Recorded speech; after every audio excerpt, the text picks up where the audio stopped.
It was a ship that wasn't supposed to exist. It was never supposed to be found. And now, somehow, they had it trapped. Through the haze off Uruguay's coast, a silhouette emerged, the most feared machine in the Atlantic.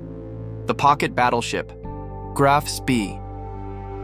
For 3 months, the Admiralty in London had watched helplessly as British merchant vessels vanished without trace across the South Atlantic. No distress calls completed, no survivors spotted. Just empty ocean where 50,000 tons of Allied shipping once sailed. The war at sea was barely 3 months old, and already Britain faced a naval nightmare. Commodore Henry Harwood needed to gamble, everything on a hunch. While 40 British warships scoured the Atlantic, he'd positioned his small squadron, just 3 cruisers, where he believed the German raider would appear. The break of dawn on December 13, 1939, confirmed his intuition. One of the sneakiest, law-defying ships ever built, Graf Spee combined devastating 11-inch guns with battleship armor and cruiser speed, naval impossibility made real. Her guns could outrange any cruiser brave enough to give chase. A single salvo from her main battery could send any of Harwood's ships to the bottom. On the bridge of HMS Ajax, Harwood faced an impossible choice. His 3 cruisers carried only thin armor against Graf Spee's massive shells. His heavy cruiser Exeter mounted 8-inch guns that would need to close to point-blank range to be effective.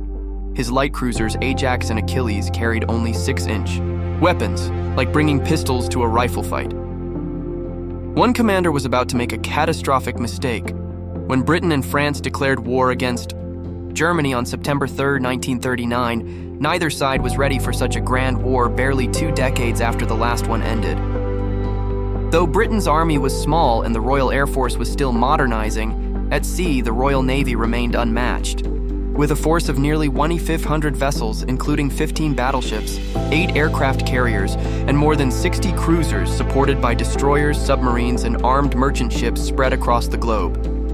Germany, by contrast, was a land power, and the Kriegsmarine was small, scattered, and utterly unprepared for such a scale of war, especially since Hitler had told his admirals not to expect an actual naval conflict until 1944. This left them with little more than a handful of cruisers and battlecruisers, and around 50 operational ever fearsome U-boats. Though the Kriegsmarine lacked numbers, the branch had a trick up its sleeve: the pocket battleships. Launched by the Germans in spite of the restrictions imposed by the Treaty of Versailles, the Deutschland class was a trio of armored ships designed outright to carry the fight to the merchant lanes of Britain and its allies. Carefully built around loophole after loophole, each displaced around 12,000 tons, and though on the smaller side for battleships, they came with long range, speed, and heavy firepower, a powerful combination not every ship that encountered her could outmatch. Armed with 6 11-inch guns, secondary armament including 8 5.9-inch guns, 8 torpedo tubes, and a pair of Arado float planes for reconnaissance, these pocket battleships were wrapped in armor. Just before the outbreak of the war, Graf Spee, the last of the 3 sister ships to launch, sailed from Wilhelmshaven, Germany into the South Atlantic under the leadership of Captain Hans Langsdorff, a skipper on the younger side at only 43 years old, but who performed excellently during the Great War, rising through the ranks. As he and his 2,100 men took off into open waters, they knew they had one mission only: cut off trade, stay forever out of reach, and grind the Royal Navy into exhaustion. When war finally began, Graf Spee officially launched her raiding campaign, supported by the supply ship Altmark, which kept her refueled and stocked while at sea. Over the next 3 months, one after another, ships began to vanish all over the ocean. First was Clement, an unarmed British freighter taken off the coast of Brazil in late September, followed by a series of victories where Newton Beach, Ashley, Huntsman and more were boarded, stripped, and sent under.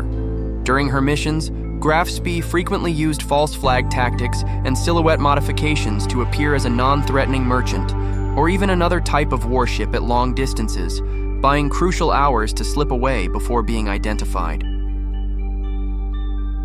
Through it all, Captain Langsdorff handled the attacks with discipline, boarding the vessels, ensuring the safety of the enemy crews, and transferring survivors.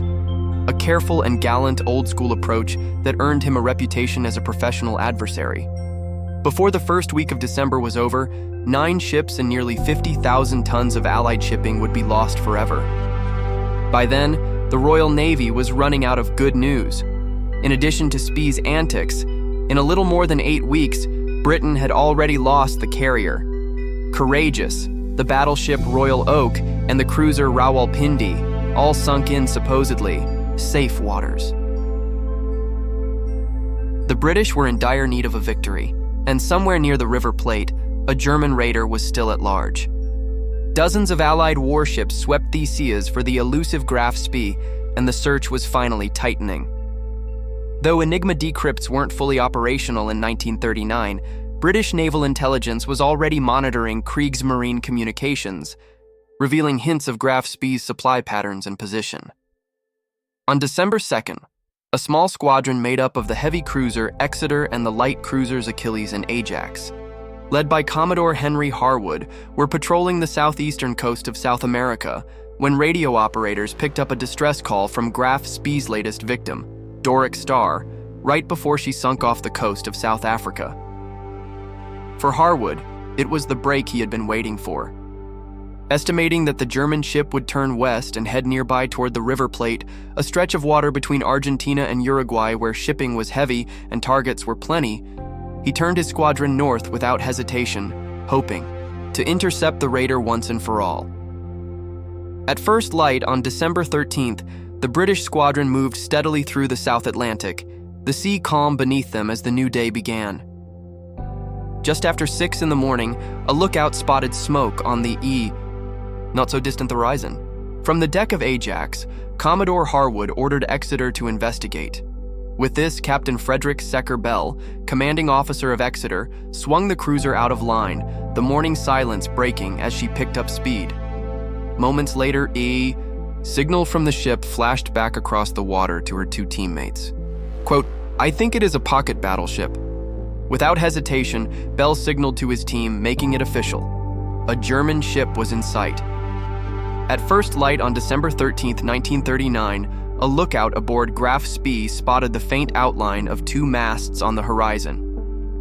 Only moments later, a third appeared through the haze. The approaching force was the Royal Navy trio heavy cruiser HMS Exeter, armed with 8-inch guns, and the light cruisers HMS Ajax and HMNZS Achilles, each carrying 6-inch primary batteries, dashing towards the pocket battleship. Though Graf Spee's 11-inch guns outmatched them, Langsdorff knew his ship had limits. There were no friendly ports nearby, and there was no safe harbor for repairs. If Graf Spee took severe damage, the only way home was to travel nearly 10,000 miles through waters infested with around-the-clock Allied patrols. In fact, Langsdorff had been explicitly ordered to avoid battles like this. Even if the British lost all 3 cruisers, it would not have drastically altered their naval strength. The Kriegsmarine simply could not afford to lose this ship. With the enemy closing fast and no other choice, despite the worn engines, the tired ship and crew, Langsdorff gave a single order: full speed ahead. Directly across, with only 10 miles of open water between the 2 skippers from his seat aboard Ajax, Commodore Henry Harwood acted fast for the imminent confrontation. The leader split his force into 2 groups. The bigger Exeter would press from one side, while Ajax and Achilles moved as a pair from the other, ready to tighten the gap. At 6:14 a.m., Graf Spee, with the more extensive range, opened fire, turning the once silent ocean into a constant thunder of guns of all sizes firing across the water. As the first shells straddled Ajax, and Exeter, Lieutenant Edgar Lewin, the pilot of the former Seafox scout plane, requested permission to launch and help direct the ship's fire.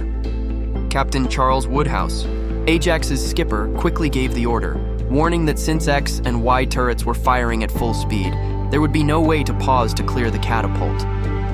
To take off, pilot Lewin waited on the catapult, watching for the briefest gap between salvos. And as the next blast rolled down the deck, he pushed forward, launching into the air with the gunfire echoing right behind him. Climbing fast, he turned back over the ships, holding the only clear view of the Battle of the River Plate unfolding below. As the range closed to just 6 miles, Exeter, though holding her course and returning fire as much as her gunners could, began to take hit after hit after hit. Within moments, her bridge was destroyed, taking her communication system down with it. As command rapidly shifted to the aft conning position, her skipper, Royal Navy Captain Frederick Bell, wounded by shrapnel to the face, directed the fight as best he could, passing down orders through the length of the ship by word of mouth, relayed through a line of men, all desperately trying to keep Exeter in the battle. With only one turret left in action, she kept firing, aiming to land whatever blows she could, before time ran out.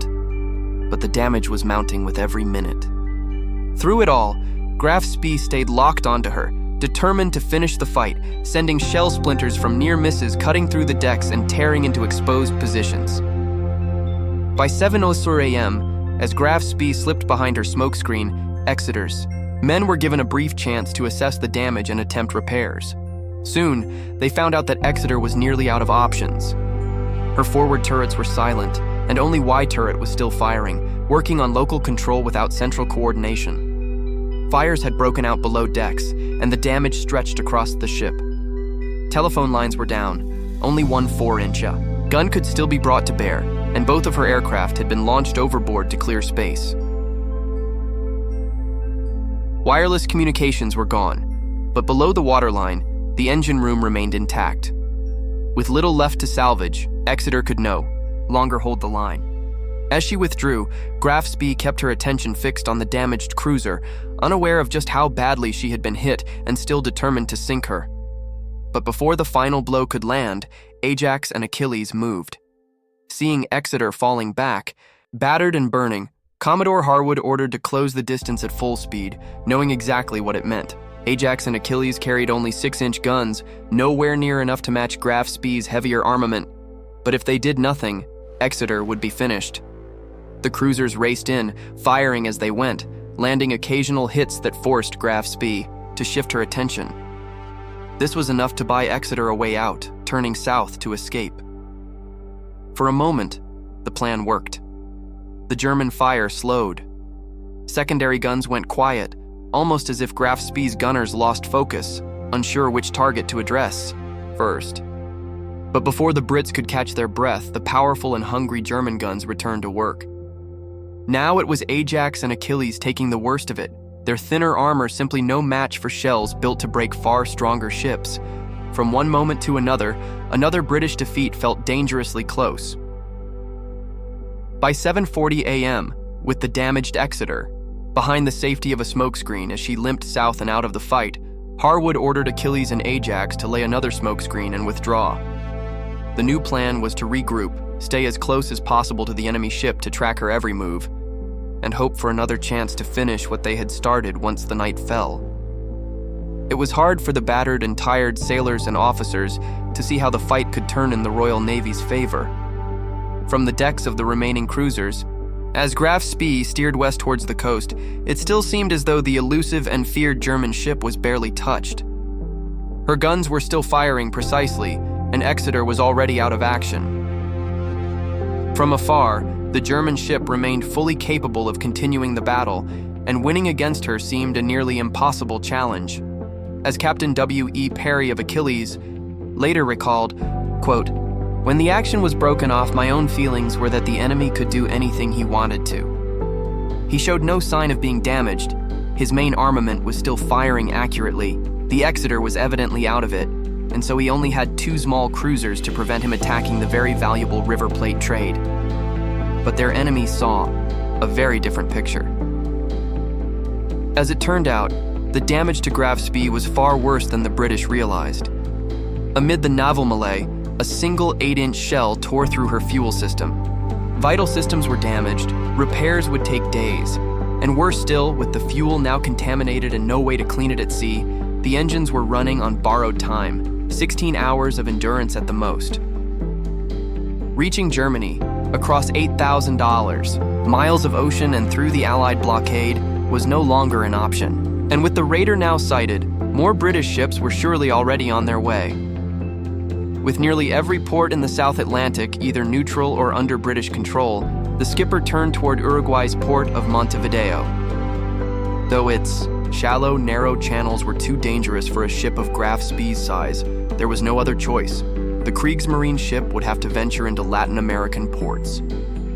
Aboard HMS Ajax, Commodore Harwood sent the scout plane to search for the missing Exeter, which he still hoped she might return to the fight. Once in the air, when the Sea Fox's pilot, Lieutenant Lewin, finally located her, he described, quote, "I have never seen such a shambles anyway in a ship which survived." With this, Harwood had no choice but to order the beleaguered heavy cruiser to sail for the Falkland Islands for repairs, leaving only Ajax and Achilles light cruisers in the fight against Spee. By late afternoon, as word spread that Graf Spee was making for the River Plate, officials in Uruguay, Germany, Britain, and France moved quickly to secure their positions, both diplomatic and military. In Montevideo, the British naval attaché, Captain H.W. McCall, was ordered to set up lookout stations across the bay's wide entrance, covering more than 120 miles with the help of local tugs and aircraft. The waiting game had begun, and the Allies were in no position to waste it. The Bluffa's Graf Spee slowly inched closer to the coastline. She sent a few salvos toward Ajax and Achilles, who answered in kind, but none found their mark. With those last shots, the fighting of December 13th finally ended. On shore, preparations shifted from battle to diplomacy. Uruguay, already under pressure from all sides, decided that if the Germans requested an extension beyond the standard 24-hour limit for a belligerent ship in a neutral port, they would allow no more than 72 hours. The British wasted no time to turn the port into a trap, flooding the city with rumors of massive reinforcements, battleships, carriers, and heavy cruisers just over the horizon and waiting to attack. Local radio stations repeated the speculation day in and day out. Inside the port, British merchant ships began leaving one by one, carefully timed to trigger the neutrality rule that barred Graf Spee from sailing until 24 hours after the last enemy vessel had departed. Each time the clock reset, the window to escape shrank.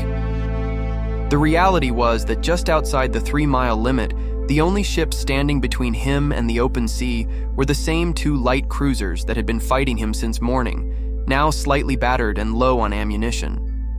As the sun fell, only Ajax and Achilles patrolled in plain, every movement, every whisper, and every delay carefully planned. The bluff worked.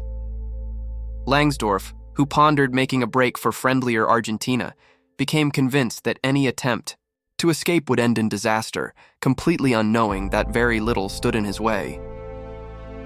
Just after midnight on December 14th, Graf Spee slid into the Bay of La Plata, her lights darkening as she crept toward the harbor at Montevideo.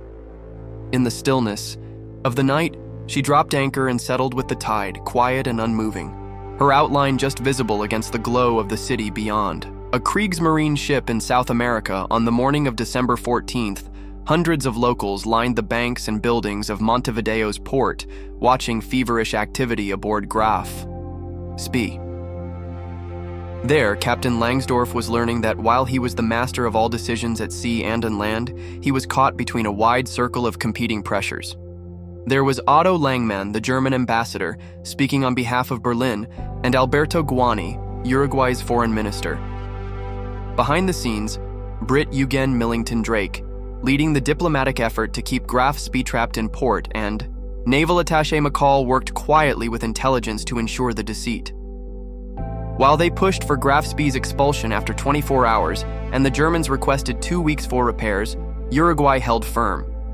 The Germans had to leave before 8 p.m. On December 17, 1939, throughout the day, dozens of reporters gathered information about the latest activities in the port, broadcasting every rumor that floated over the tension-filled city. When official news announced that HMS Cumberland had arrived, Langsdorff knew his choices were narrowing fast. Berlin's final message offered 3 options: pressure Uruguay for more time, make a break for the open sea, or fight toward Buenos Aires. But by then, none of them were possible. Diplomacy had stalled. The merchant ships had blocked his escape, the River Plate was too shallow, and whatever else happened next, Graf Spee could not be allowed to fall into enemy hands. On the evening of December 15th, a British merchant ship departed at 6:15 p.m., resetting the clock once again. Under neutrality rules, Graf Spee was blocked from leaving port for another 24 hours, and whatever chance remained to slip away quietly was gone. As days dragged on in Montevideo, Graf Spee's crew, once the predators of the Atlantic, found themselves idle, confined to a foreign harbor under constant surveillance. Morale plummeted a sight, laying down smoke screens and shifting positions constantly to appear larger than they were. Every movement, every whisper, and every delay carefully planned. The bluff worked. Langsdorff, who pondered making a break for friendlier Argentina, became convinced that any attempt to escape would end in disaster, completely unknowing that very little stood in his way. Just after midnight on December 14th, Graf Spee slid into the Bay of La Plata, her lights darkening as she crept toward the harbor at Montevideo.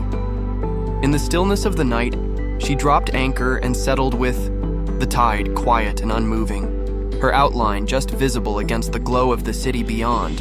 A Kriegsmarine ship in South America, on the morning of December 14th, hundreds of locals lined the banks and buildings of Montevideo's port, watching feverish activity aboard Graf.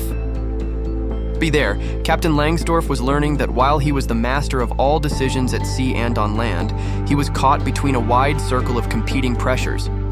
There was Otto Langmann, the German ambassador speaking on behalf of Berlin, and Alberto Guani, Uruguay's foreign minister. Behind the scenes, Brit Eugen Millington Drake, leading the diplomatic effort to keep Graf Spee trapped in port, and Naval Attaché McCall worked quietly with intelligence to ensure the deceit. While they pushed for Graf Spee's expulsion after 24 hours, and the Germans requested 2 weeks for repairs, Uruguay held firm. The Germans had to leave before 8 p.m. on December 17, 1939. Throughout the day, dozens of reporters gathered information about the latest activities in the port, broadcasting every rumor that floated over the tension-filled city. When official news announced that HMS Cumberland had arrived, Langsdorff knew his choices were narrowing fast. Berlin's final message offered 3 options: pressure Uruguay for more time, make a break for the open sea, or fight toward Buenos Aires. But by then, none of them were possible.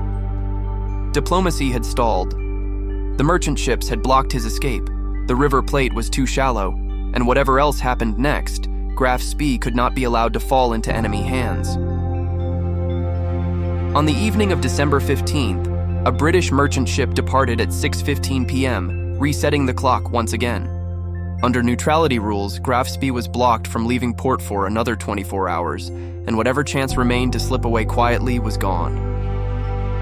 As days dragged on in Montevideo, Graf Spee's crew, once the predators of the Atlantic, found themselves idle, confined to a foreign harbor under constant surveillance.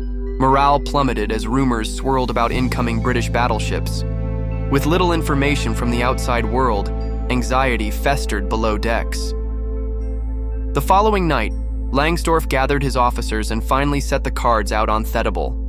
The delays, the legal barriers, and the constant pressure from shore was too much. Now the only plan was to evacuate the crew and prisoners and remove all technical equipment and classified materials, with only a small group behind to prepare the ship for scuttling. After this, they would transfer by tug to the nearby German freighter Tacoma, while demolition charges were placed throughout Graf Spee to ensure her destruction. All had no choice but to agree. The end is nearby. Sunday morning, December 17, 1939, the waterfront off Montevideo had once again filled with onlookers. Graf Spee moved slowly through the water, heading for the spot chosen for her final moments. Nearby, tugs kept pace as the last of the crew made their way off the ship, their eyes fixed on the vessel they were leaving behind. Once the charges were set, there was nothing left to do but watch. Minutes later, a sharp flash split the horizon. The first explosions tore through Graf Spee's hull, followed by a series of deeper blasts that ripped through her engine spaces and magazines. Smoke billowed into the air as fire